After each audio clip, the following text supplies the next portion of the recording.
Hello students, welcome to the online class of history. Today we are going to discuss about nationalism in India. Last class अगर आपने देखी हो तो उसमें generally हमने क्या डिस्कस करा था कि फर्स्ट वर्ल्ड वॉर के बारे में हमने डिस्कस करा था। हालांकि फर्स्ट वर्ल्ड वॉर जो थी मैंने आपको बताया था कि 1914 से 18 के बीच में हुई। उसके अलावा ये जो वर्ल्ड वॉर है ये कहाँ की थी? यूरोप की थी। इंडिया से कोई डायरेक्ट लेना देना नहीं था उसका, लेकिन इसके इम्पैक्ट हमें इंडिया में दिखते हैं।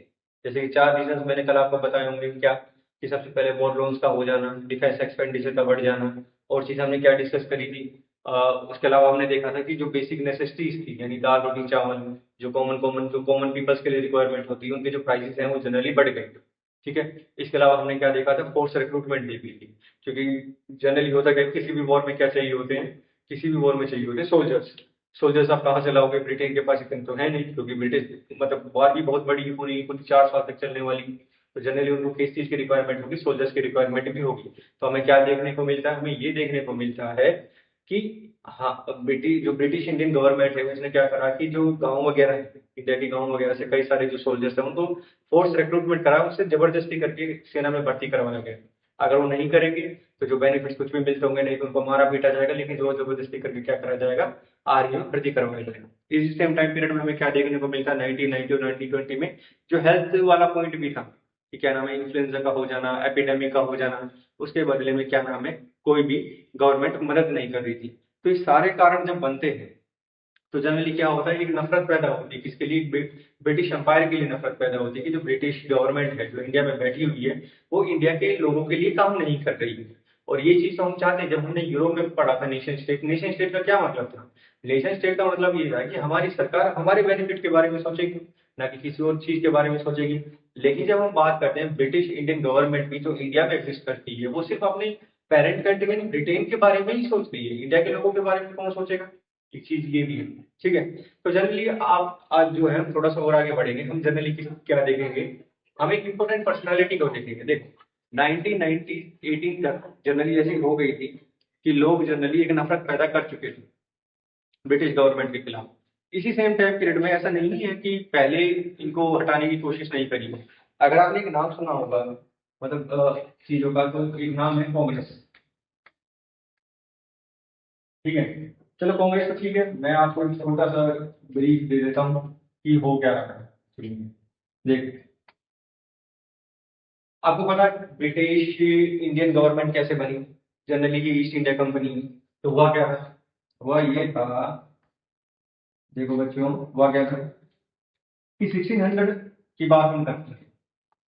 दोस्तों इसे लिखते हैं। 1600 में क्या हुआ? जनरली चार्टर बना। इसके लिए चार्टर बना, किसको दिया गया? चार्टर दिया गया किसको? ईस्ट इंडिया कंपनी को। ईस्ट इंडिया कंपनी को क्या मिला? चार्टर मिला। ठीक है।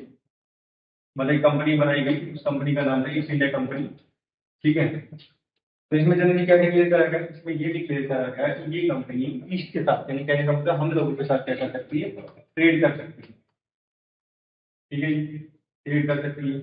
उसके बाद क्या देखने को मिलता है, इंडिया में कभी इनकी एंट्री होती है, मतलब धमाकेदार एंट्री कब करते हैं? तो धमाकेदार तो नहीं, अभी तो छोटा छोटा सा 1608 में ये एंट्री करते हैं।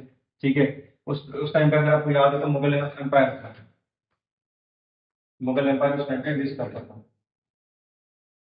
गोपीनाथ का एक बंदा था जो आया था, उस कैप्टन का नाम मतलब जो मिला था मुगल दरबार में, वो होपी नाम का बंदा था। इसको जनरली इतना एंटरटेन नहीं करा, इसको भगा दिया।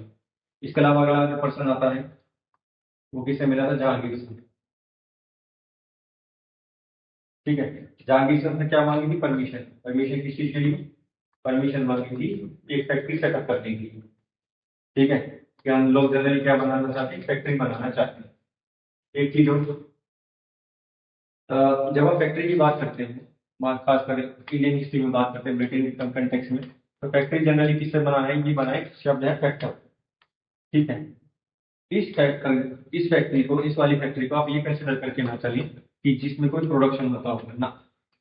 ये प्रोडक्शन वाली फैक्ट्री नहीं है आज के टाइम में, नहीं ये वो नहीं है। ठीक है।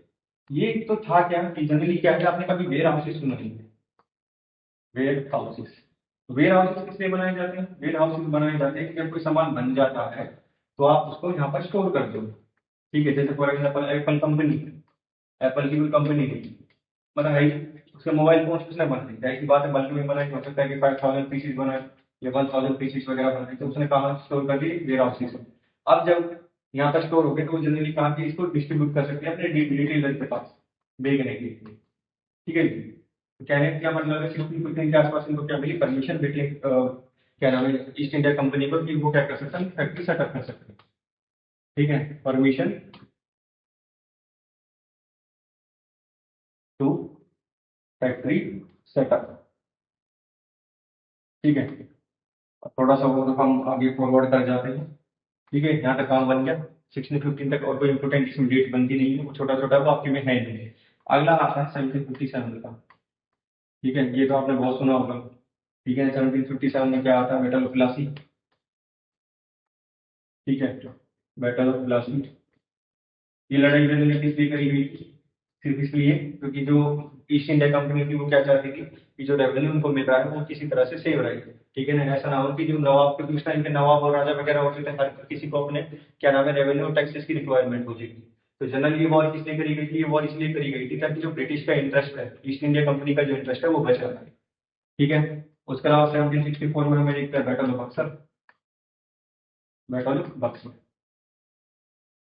ये भी सेम चीज के लिए। ठीक है ना, कि भाई हमें क्या करना है, अपना लैंड बनाना है, मतलब कहने का मतलब है जो जमीन है हम उस पर कब्जा करके रखेंगे और उस पर काम करेंगे। यहाँ तक मामला सेट है। फिर उसके बाद क्या है, जो इंपॉर्टेंट पॉइंट आता है वो आता है यहाँ से 1772 से, जब बंगाल के अंदर कौन आ जाता है यहाँ पे, Warren Hastings as a head. ठीक है, वॉरेन हेस्टिंग्स जो पहले गवर्नर, पहले जनरल बनते हैं। ठीक है जी। तो कहने का मतलब ये बंगाल को हेड करेगा। आपको पता है बंगाल में जनरली नवाब वगैरह उस टाइप का एग्जिस्ट करते थे, लेकिन अब कौन करेगा, पूरा नेशन। यानी कहने का मतलब है कि कोई ईस्ट इंडिया कंपनी का, कोई यूरोप की कंट्री का एक बंदा अब पूरे बंगाल को कंट्रोल करे। तो प्रोसेस को समझ रहे हो कि धीरे धीरे धीरे कैसे जो टेरिटरी है वो ईस्ट इंडिया कंपनी के अंडर आ रही है। ठीक है, थोड़ा सा और हम आगे जंप करते हैं। ठीक है, अगले जंप करोगे तो अगला सीधा हमें मिलेगा 1857 का रिवोल्ट। ठीक है जी, रिवोल्ट ऑफ 1857। मंगल पांडे वगैरह के बारे में आप लोगों ने कभी सुना भी हो। ठीक है, जनरली क्या था इस टाइम पीरियड में, अगर छोटा सा बात करें तो कहने का क्या मतलब है, जब हम ईस्ट इंडिया कंपनी की बात करते हैं तो उनके लिए सबसे क्या है, ये ट्रेडिंग कंपनी, व्यापार करने वाली कंपनी। पैसा इनकी सबसे बड़ी क्वालिटी है कि भाई हमें कुछ भी करके पैसा कमाना है।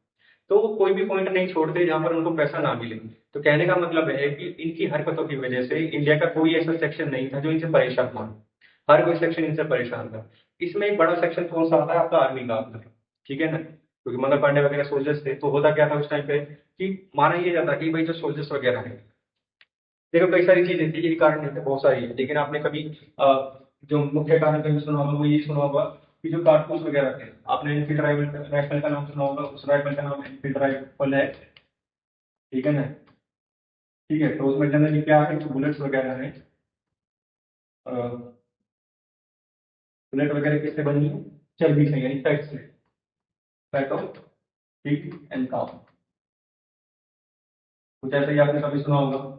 ठीक है, नहीं सुना तो बता देता हूँ। तो क्या रहा कि उस टाइम पे देखो आर्मी पहले से भी परेशान थी, क्योंकि उनके भत्ते को लेकर, उनकी सैलरी को लेकर, उनके वर्किंग कंडीशंस को लेकर वो लोग पहले भी परेशान थे। लेकिन जो असली स्पार्क आया कि कहाँ से जो आपका रिवोल्ट है वो स्टार्ट होता है, वो होता है यहाँ से, एनफील्ड राइफल से। तो हुआ क्या कि उस टाइम पीरियड में एक नई नई राइफल आई थी। ठीक है, ये जनरली दी गई जो इंडियन सोल्जर्स है उनको चलाने के लिए। उसमें एक बुलेट डलती थी जो किससे, मतलब ऐसा माना जाता है कि अफवाह बनी उस टाइम पे कि वो जो बुलेट है या तो वो काऊ, यानी जो गाय है, और उसके अलावा पिग्स है, यानी जो सुअर है उसकी चर्बी से बनाई गई है। ठीक है, चलो ठीक है, बनाई गई है तो क्या, द प्रॉब्लम इज दैट कि जब हम इस बुलेट की बात करते हैं तो इस बुलेट को इस राइफल में डालने के लिए आपको मुंह से तोड़नी होती थी, तब जाके वो एंटी राइफल तो उसमें क्या नाम है, राइफल में डलेगी। अब देखो ये दो ही चीज क्यों, आपको पता है जब हिंदुइज्म की बात करते हैं तो पाव कितनी सेक्रेट है। ठीक है ना, आप उसका मांस चख नहीं सकते। और वही बात अगर पिग्स की बात करें तो पिग्स में जनरली इस्लाम में इसको हराम माना जाता है, यानी कहने का मतलब है कि इस जानवर को हम कंसिडर नहीं करते, ये जानवर उनके लिए अच्छा नहीं माना जाता। ये हमारे लिए सेक्रेट काउ, हमारे लिए पवित्र है, और ये जो है ये उनके लिए हराम है, इनके लिए कंसिडर नहीं करा जाता। तो यहाँ से रिवोल्ट 1815 की शुरुआत होती है। ठीक है, हालांकि ये फेल रहा। ठीक है, क्योंकि इसमें पार्टिसिपेशन नहीं था, सक्सेसफुल इतना नहीं हुआ, लेकिन हाँ इम्पैक्ट हमें देखने को मिलता है। उसके बाद जो मेजर इवेंट आपको देखने को मिलता है कहाँ, देखो इतनी सारी चीजें हो रही है तो जाहिर सी बात है लोगों के बीच में इन्फॉर्मेशन भी जारी होगी। अगला भी इंपॉर्टेंट हमें पढ़ना है 1885 में सीधा, यहाँ आपकी क्या बनती, formation of Congress. Formation of Congress. ठीक है, अब इस कांग्रेस का काम क्या था?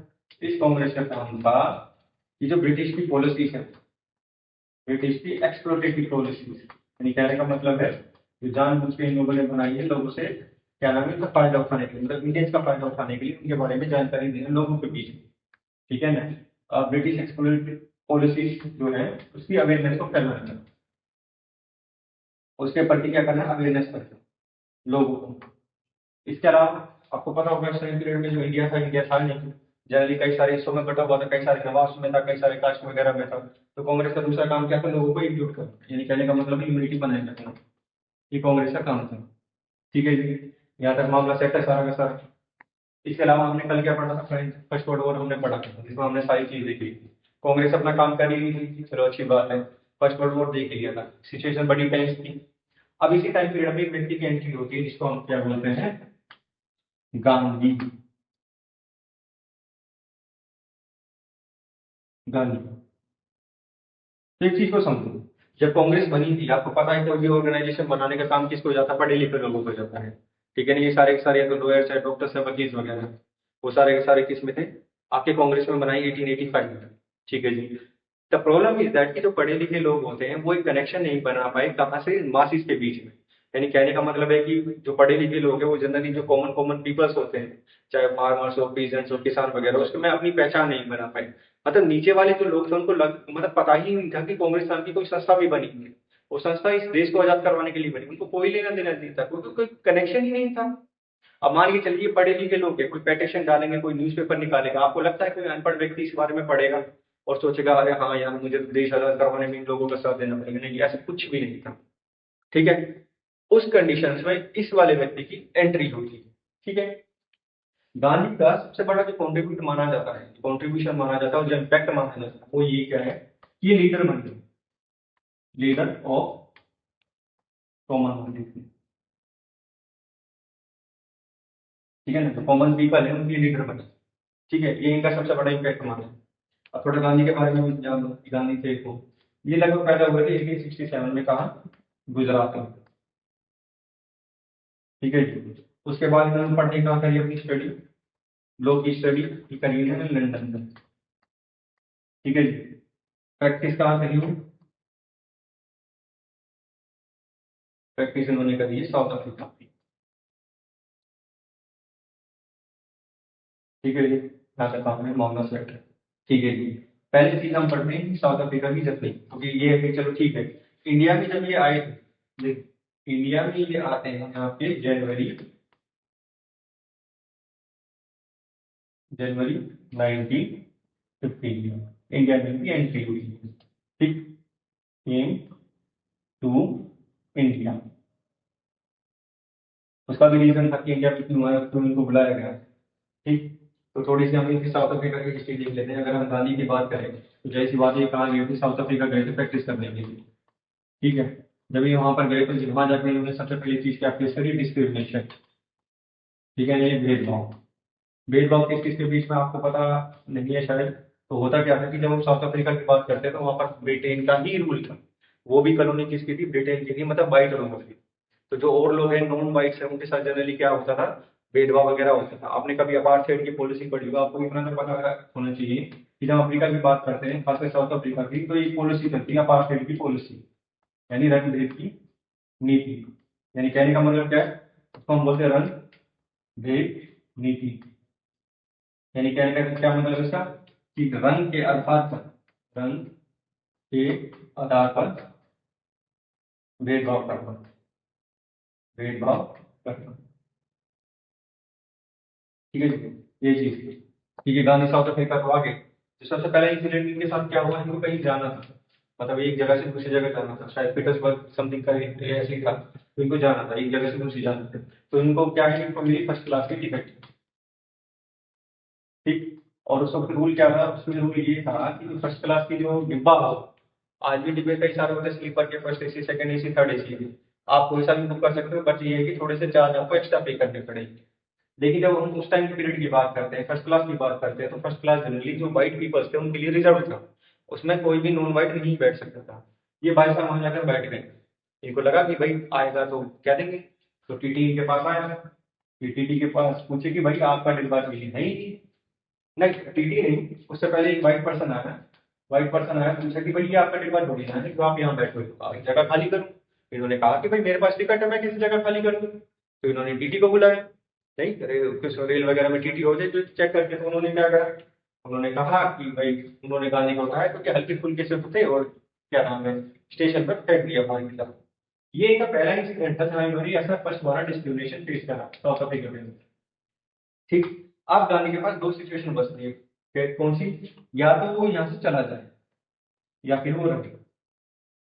ठीक है जी, इन्होंने क्या सेलेक्ट करा, उन्होंने कहा कि मैं यहाँ रहूंगा और इस चीज को सुधारूंगा। इसी साउथ अफ्रीका के जो इन्होंने तरह तरह की चीजें करी, एक चीज उभर कर आई। ठीक है, कौन कौन सी चीज उभर कर आई, एक चीज उभर कर आई जिसको हम बोलते हैं सत्याग्रह। ठीक है, सत्याग्रह। अभी सत्याग्रह था क्या, इसको हम बोलते हैं policy of non violence, policy of non violence. देखो गांधी सिंपल सी फिलोसफी पे काम करते थे, उनको इतना पता था कि अगर मैं वायलेंस का इस्तेमाल करूंगा, मेरे कहने का मतलब है अगर मैं हथियार वगैरह का इस्तेमाल करूंगा तो क्या नाम है पुलिस जो होगी मेरे को अरेस्ट कर लेगी, उस केस में जो मूवमेंट होगा वो ऑटोमेटिकली खत्म हो जाएगा, उसका कोई मतलब बनेगा नहीं। तो गांधी ने जनरली सत्याग्रह की पॉलिसी अपनाई, सत्याग्रह का मतलब है कि नॉन पॉलिसी को फॉलो करना। ठीक है, इसके अलावा सत्य का मतलब क्या होता है, इसको दो शब्दों से मिला है कि सत्याग्रह, ये SATY प्लस में आग्रह, आग्रह। ठीक है, सत्य का मतलब आपको पता है ट्रुथ, और आग्रह का मतलब होता है आग्रह करना यानी रखना उसको, to hold firm, to hold firm. यानी कहने का मतलब है कि ऐसी भी सिचुएशन हो आपके फेवर में हो या ना हो, आज जो सच है उसको आप क्या करोगे, अपने पास रखोगे, सच पर आप अड़े रहोगे चाहे सिचुएशन आपके फेवर में जाए या ना जाए। ठीक है क्लास, सत्याग्रह को थोड़ा सा और आगे नहीं देख लेंगे, अभी आप बात साउथ अफ्रीका की कर रहे हैं। ठीक है, तो कहने का क्या मतलब है, गांधी ने साउथ अफ्रीका में अपना प्रचार खूब लहराया, उसके टाइम में बहुत फेमस हुई, तरह तरह की इन्होंने चीजें वगैरह करी, इंस्टीट्यूशन भी बनाए, जैसे नेटल इंडियन कांग्रेस इन्होंने बनाई, टोल्स्टॉय फार्म वगैरह बनाए, वो साउथ अफ्रीका का पार्ट है, वो आपको पढ़ने की जरूरत है नहीं। हम आते हैं जो हमारे एनसीईआरटी डिक्लेयर करते हैं। ठीक है, गांधी जनरली जनवरी 1915 में आए। ठीक है, आ गए। अब देखो गांधी का, क्योंकि गांधी को साउथ अफ्रीका में जानते थे लोग जो वहां रहे हैं, लेकिन इंडिया में जानने के लिए गांधी को जनरली इमेज की जरूरत थी, कुछ एक्सपोजर की जरूरत थी, तो 1915 में ये आई थी। एक साल तो उन्होंने पूरा इंडिया घूमने में लगाया सिर्फ ये जानने में कि इंडिया एक्चुअल में है क्या, इंडिया की प्रॉब्लम्स क्या है, इंडिया के लोग क्या है, क्या वो चाहते हैं और क्या नहीं चाहते। ये चीज किसने, इंडिया ने, मतलब गांधी ने एक साल घूमे अच्छे तरीके से। गांधी के पास अपॉर्चुनिटी आती है तीन मूवमेंट्स की। ठीक है, अभी तीन मूवमेंट्स कौन सी है, अगर हम गांधी की बात करें, देखो मूवमेंट हम थोड़ी देर में पढ़ेंगे, हम जनी सत्याग्रह की थोड़ा सा बात करते हैं। ठीक है, सत्याग्रह में बात करते हैं, आपको सत्याग्रह का मतलब समझाया कि दो शब्दों से मिला, सत्य प्लस आग्रह। सत्य का मतलब होता है ट्रुथ और आग्रह का मतलब होता है टू होल्ड फर्मली, यानी सच को पकड़ के रखना। भाई एक चीज मेरे को बताओ, आपने मुन्ना भाई में भी देखी होगी, अगर नहीं देखी तो उसका डायलॉग, उसका छोटा सा सीन है देख लेना, जिसमें संजय दत्त कहता है कि अगर कोई एक गाल पे मारे तो दूसरे गाल को आगे कर दो, लेकिन दूसरे गाल पे मारे तो उसका कुछ बनता नहीं है। तो छोटी मोटी फिलोसफी दिखाई गई।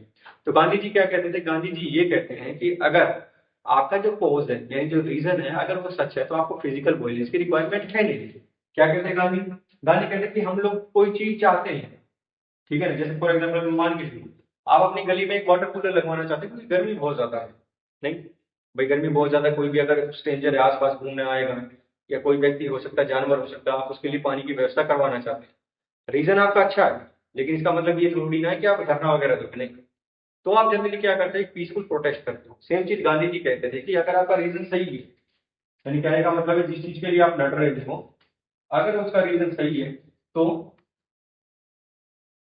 आपको जो फिजिकल वायलेंस है, फिजिकल वायलेंस है उसकी रिक्वायरमेंट नहीं होगी, हमें ये करने की जरूरत नहीं है। ठीक है, हमें क्या करना है, हमें करना है उस रीजन को, मतलब उस ट्रूथ को, मतलब सच को, जनरली क्या है जो अथॉरिटी है यानी जो गवर्नमेंट है उसको बताना है।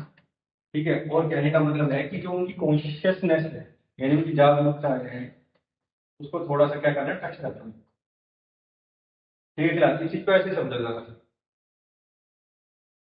मैं टीचर हूँ, आप स्टूडेंट्स हो। ठीक है, कुछ बच्चे ऐसे भी हैं जो अच्छा पढ़ते भी हैं, कुछ बच्चे ऐसे हैं जो बिल्कुल भी नहीं पढ़ते।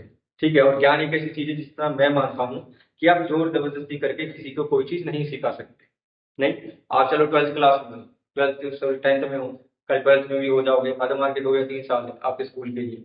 आप जैसे ही 12th पास आउट करोगे, कॉलेज वगैरह में जाओगे या मास्टर्स डिग्री में जाओगे या फिर बीटेक कोई भी स्पेशलाइज कोर्स करोगे, आपको कोई बोलने वाला नहीं होगा कि आप पढ़ो या ना पढ़ो।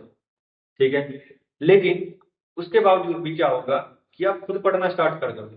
क्यों? क्योंकि आपको ये फील होने लग जाएगा कि पढ़ाई मेरे लिए इसलिए इंपॉर्टेंट है, या तो मुझे जॉब चाहिए या फिर ये मैं करना चाहता था। आप अभी इतने छोटे हो कि आपको टीचर्स बार बार बोलते हैं कि पढ़ो पढ़ो पढ़ो पढ़ो। पेरेंट्स भी बार बार बोलते हैं कि पढ़ो पढ़ो पढ़ो, आपको लगता है प्रेशराइज कर रहे हैं। जबकि ऐसा कुछ नहीं है, तो प्रेशराइज नहीं कर रहे हो तो वो आपको तैयार भी कर रहे होते हैं, क्योंकि एक बार ये नंबर छप गए तो बाद में नहीं बदलते। ठीक है, तो कहने का मतलब है कि आप जैसे ही 12th क्लास से बाहर निकलोगे, आपको कोई बोलने वाला नहीं है पढ़ने के लिए, कोई कुछ कहने वाला नहीं है, आप अपनी जिंदगी खुद ही सेटल करो। तो होता क्या है, तो जनरली देखो, अगर हम दिमाग की बात करें तो एक कई सारे लेवल होते हैं। कॉन्शियस लेवल होता है, एक सुपर कॉन्शियस लेवल होता है। ठीक है, कॉन्शियस लेवल वो है जैसे मैं आप बोल रहा हूँ, जो शब्द मैंने चुने वो मेरे कॉन्शियस लेवल पे है। उसके अलावा सुपर कॉन्शियस होता है, जो 90% आपका भाग होता है, जैसे आपकी हैबिट्स वगैरह होती है वो आपके सुपर कॉन्शियस में होती है। तो गांधी जी क्या कहते हैं, गांधी जी ये कहते हैं कि अगर आपको सच में ही लगता है ना कि जिस चीज के आप लिए लड़ रहे हो वो सही है, तो आपको उसके लिए क्या नाम है, फिजिकल एफर्ट मारने की जरूरत नहीं है, कोई वॉयलेंस करने की जरूरत नहीं है। आप अगले को बताओ कि सर मुझे लगता है ये चीज सही है, और उसको कन्विंस करो। नहीं, बातों में कन्विंस करो, धरने पर बैठो, लेकिन वो धरना भी ऐसा होना चाहिए कि किसी को नुकसान नहीं होना चाहिए। तो गांधी की सिंपल सी फिलोसफी क्या है सत्याग्रह की, कि सत्य को हर सिचुएशन में आप पकड़ के रखो, उस ट्रुथ को पकड़ के रखो, चाहे वो सिचुएशन कितनी ही एडवर्स क्यों ना हो जाए। जब तक जो अथॉरिटी पे बंदा बैठा है, मतलब जो पर्सन बैठा है, जब तक उसके कॉन्शियस को ये ना हो जाए कि यार जो मैं कर रहा हूँ गलत कर रहा हूँ और ये जो लोग हैं सही है। अब जैसे मान के चलिए, गांधी किसी किसान के लिए या कुछ कम्युनिटी के लड़ रहे हैं, कम्युनिटी के लिए लड़ रहे हैं कि भाई वहां पर पानी की अवेलेबिलिटी नहीं है, तो वो चीज गलत थोड़ी ना होगी, वो चीज सही होगी। इसके कारण वो प्रोटेस्ट करेंगे, तो जाहिर सी बात है जो वहां का क्या नाम है हेड वगैरह होगा उस चीज को सोचेगा यार चीज तो सही है। क्योंकि अगर गांधी जी फिजिकल एफर्ट का इस्तेमाल कर रहे होते तो अब तक तो उनको जेल हो जाती, लेकिन नहीं, उन्होंने क्या इस्तेमाल करा कि मैं बिल्कुल धरने पर बैठूंगा। ठीक है, किसी भी तरह का फिजिकल वायलेंस इस्तेमाल नहीं करूंगा। तो सेम चीज गांधी की फिलोसफी क्या कहती है, गांधी इस चीज में बिलीव करते हैं कि अगर आपके कारण ठीक है, आपका रीजन ठीक है, तो आप क्या कर सकते हो, आपको एक्स्ट्रा करने की जरूरत नहीं है, आपको फिजिकल एफर्ट लगाने की जरूरत नहीं है। जिस पर्सन से आपको वो चीज चाहिए आप उसको कन्विंस करिए, बातों में कन्विंस करिए, ना कि झगड़े में कन्विंस करिए। ठीक है, तो ये आपका सत्याग्रह बोला। तो देखो हुआ क्या कि जनवरी 1915 में गांधी है, लगभग उन्होंने 3 प्रोटेस्ट में शामिल करे, एक साल तो घूमे थे ताकि वो पूरे इंडिया को जान सके। ठीक है, तो गांधी 3 मूवमेंट में घूमे। 3 कौन कौन से हैं? पहला है आपका चंपारण, जो कि है बिहार में, ठीक है, हुआ था 1917।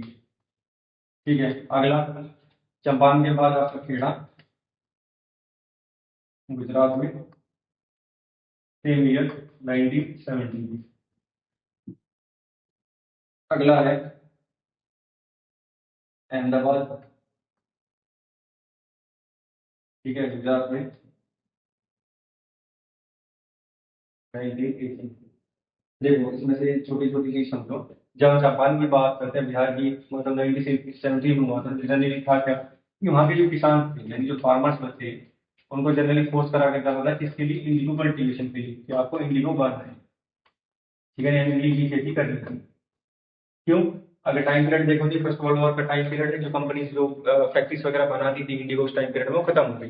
तो इनको जल्दी मजबूरन करा गया कि आप इंडिगो उगाए, और जब आप नील की खेती करते हो तो जो लैंड होता है उस पर लगभग 2 से 3 साल तक आप कोई भी नई खेती नहीं कर सकते, क्योंकि इंडिगो बहुत ही ज्यादा चीजें मांगता है, रिसोर्सेज मांगता है, वाटर मांगता है, अच्छा फर्टाइल लैंड होना चाहिए जब भी वो उग सकती है। ऐसे नहीं है कि देखो लैंड भी कई तरह के, फर्टाइल लैंड भी होता है, सेमी फर्टाइल लैंड भी होता है, मतलब कंप्लीट नहीं होता। आप इसको सिर्फ फर्टाइल में ही उगाते हैं। और एक चीज मेरे को बताओ, एज ए किसान, ठीक है, जिसका काम ही एग्रीकल्चर है, तो फर्टाइल लैंड में वो क्या उगाएगा, वो ऐसी चीज उगाएगा जिसको बेच के उसका घर चल सके। नहीं, अगर मैं किसान हूं, मुझे लगता है कि मैं चावल अगर उगाऊंगा तो मुझे अच्छी कीमत मिलेगी, लेकिन उस जमीन पर मुझे नील की खेती करनी पड़ रही है, उस नील की खेती जिसके लिए मुझे बोला गया है, नहीं मानूंगा तो मुझे पीटा जाएगा। उसके अलावा मुझे वो इंडिगो उनको बेचना है, वो भी सेम रेट पर, मैं खुद के रेट भी डिसाइड नहीं कर सकता। तो सेम चीज हमें कहा देखने को मिलती है यहाँ पर। ठीक है जी। तो यहाँ पर गांधी जी गए, उन्होंने प्रोटेस्ट करा, ठीक है, और इस सिस्टम को किसी तरह से बंद कर दिया। ठीक है, मतलब ये सिस्टम बंद हो गया। यहाँ पर क्या हुआ, गांधी की पहली रिलीज हुई। अब हम पेड़ा की बात करते हैं, पेड़ा गुजरात में है, ठीक है। यहाँ जनरली क्या हुआ, दो चीजें यहाँ पर हमें देखने को मिलती है, एपिडेमिक, यानी कहने का मतलब महामारी का फैलना। इसके अलावा जो हार्वेस्ट है, जो फसल थी, वो जनरली बर्बाद हो गई। ठीक है। अब इस सिचुएशन में क्या हुआ, इस सिचुएशन में ये हुआ कि जो ब्रिटेन था, यानी जो ब्रिटिश ईस्ट इंडिया कंपनी जो रूल करती थी, कि भाई आपको जो रेवेन्यू है, जो टैक्स है, वो तो देना पड़ेगा। सिचुएशन तक कैसी हो, आपको टैक्स पे करना पड़ेगा। अब इनके पास कुछ बचा ही नहीं, किसानों के पास, तो कहाँ से टैक्स पे करेंगे। तो सेम चीज इसी को देखते हुए क्या क्या क्या चीज है, गांधी ने क्या करा, प्रोटेस्ट करा, पीसफुल प्रोटेस्ट, सत्याग्रह का इस्तेमाल करा। और क्या हुआ, वो जो टैक्स पे करना था उसको लगभग 2 से 3 साल डिले कर दिया, कि भाई ठीक है, इस साल हम नहीं दे सकते, अगर अगले साल, मतलब अगले साल क्रॉप अगर अच्छी गई तो हम आपको पे कर देंगे। ठीक है, इसे 2-3 साल के लिए डिले कर दिया। ठीक। अब आते हैं अहमदाबाद बात में, ये क्या नाम है, कॉटन मिल है, आपको मिल पता होगा, ठीक है ना, जैसा ऑयल मिल होती है, ऐसे कॉटन मिल भी होती है। तो ठीक है, उस टाइम पे जनरली चल के आ रहा था, जरा देखो, जब हम कॉटन मिल की बात करते हैं उस टाइम पे बात करते हैं 1918 की, तो आपको पता है फर्स्ट वर्ल्ड वॉर भी चल रहा है, ठीक है। उसके अलावा अहमदाबाद में उस टाइम पे क्या चल रहा था, प्लेग महामारी। आपने ये वर्ड कभी सुना होगा, तो महामारी चलती है। एक होती है बीमारी, जो एक या दो व्यक्ति तक सीमित रहेगी, एक होती है महामारी, यानी कहने का मतलब है कि काफी सारे लोग उससे अफेक्ट होते हैं, तो उसको जल्दी प्लेग बोलते हैं। ठीक है, तो उसको क्या हुआ कि जो कंपनी के मालिक थे उन्होंने प्लेग बोनस देना चालू करा। ठीक है, प्लेग बोनस होता है कि भाई आपकी सैलरी पे हम क्या करते हैं, 75% और एक्स्ट्रा दे देते हैं, ताकि बीमारी से आप बच जाओ। ठीक है जी। क्या हुआ फिर उसके टाइम पीरियड में, ये जो प्लेग है वो एंड हो गया, मतलब खत्म हो गया। तो जो कंपनी के मैनेजर थे उन्होंने डिसाइड करा कि हम इसको क्या करते हैं, स्टॉप करते हैं, हम इसको खत्म कर देते हैं। लेकिन ये समस्या थोड़ी ना थी, समस्या ये भी तो है, आप किसकी बात कर रहे हो कि फर्स्ट वर्ल्ड वॉर का टाइम पीरियड है, जस्ट अभी खत्म ही हुआ। तो जाहिर सी बात है, जो कीमतें हैं, यानी प्राइसेस है दाल रोटी चावल के, वो जनरली क्या आ जाएंगे, बढ़ जाएंगे। तो उन्होंने क्या कहा कि भाई आप इसको 75 से कम करके कहाँ कहाँ का नहीं जाओ, आप इसमें काम करो 35 कर दो। मतलब जो वर्कर्स है वो कहते हैं कि इसको 35 कर दो, लेकिन जो मैनेजमेंट है वो कितने पर कटका पड़ा था कि हम वही 30% ही बढ़ाएंगे, इससे ज्यादा 1 रुपया नहीं बढ़ेगा। तो ये लोग जनरली अपनी प्रॉब्लम लेके कहाँ गए, गांधी जी के पास। ठीक है ना, फिर गांधी ने सिचुएशन को समझा। ठीक है, फिर अब वो फिर से दोबारा अपने क्या नाम है, पीसफुल प्रोटेस्ट पर बैठे, और फिर डिसीजन क्या हुआ कि चलो ठीक है कि हम 35% बढ़ा रहे हैं। तो यहाँ पर गांधी जी भी ठीक है। तो कहने का क्या मतलब है, कहने का मतलब ये है कि अगर हम गांधी की बात करते हैं, तो गांधी का सबसे बड़ा कॉन्ट्रीब्यूशन ये माना जाता है कि इस बंदे ने जो कॉमन मासेस है उनको जोड़ने का काम करा। ठीक। गांधी ने कॉमन मासेस को जोड़ने का काम करा, यानी जो कॉमन पीपल है उनके बीच का ये लीडर बना। ठीक है ना, मतलब काफी फेवरेट रहे कॉमन पीपल, ये कॉमन पीपल लीडर बने, जो इससे पहले किसी पढ़े लिखे ने नहीं करा था। ठीक है। जो आज चीज हमने पढ़ी, एक एक की फिलोसफी पढ़ी, सत्याग्रह की फिलोसफी। ठीक है, ये सत्याग्रह की फिलोसफी इन्होंने पढ़ी। तो सत्याग्रह की फिलोसफी जनरली क्या कहती है, सत्याग्रह की फिलोसफी ये कहती है, या फिर ये कहो कि ये बिलीव करती है कि अगर आपका रीजन सही है तो आपको फिजिकल वायलेंस की रिक्वायरमेंट नहीं है, आप सिंपल सा क्या नाम है, धरना दीजिए और उस सच पे अड़े रहिए, आपको मारने की जरूरत नहीं है किसी को, ना ही गाली गलौज करने की जरूरत है। ठीक। ये चीज हमने पढ़ी, सत्याग्रह कॉमन लीडर्स के ये बनी गए। तो किस किस के मतलब कारण क्या, कॉमन लीडर्स से 3 प्रोटेस्ट इन्होंने करे थे, क्या नाम है, कौन कौन से,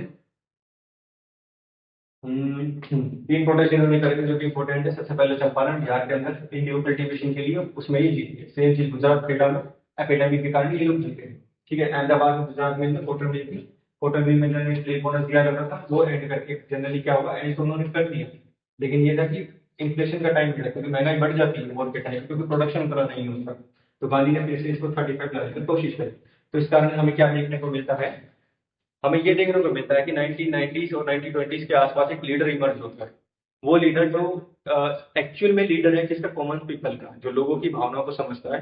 ठीक है ना, आपने कभी गांधी देखा होगा, मतलब गांधी की फोटो वगैरह भी देखी होगी, मतलब नोट में नहीं, ठीक है ना, कभी उनकी पोशाक वगैरह में देखी होगी, तो एक लुंगी होती है, एक छोटा सा कपड़ा होता है, ठीक है, चरखा वगैरह होता है।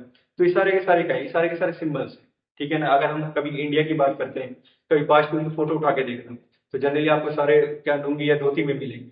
तो होता क्या है कि भाई एक चीज मान के चलो कि कोट पहनने वाला आदमी आपको लगता है किसी रिक्शे वाले से या फिर लुंगी पहनने वाले से बात करेगा, नहीं, कोट वाला जनरली प्रेफर करेगा कि मैं कोट वाले से ही बात करूं।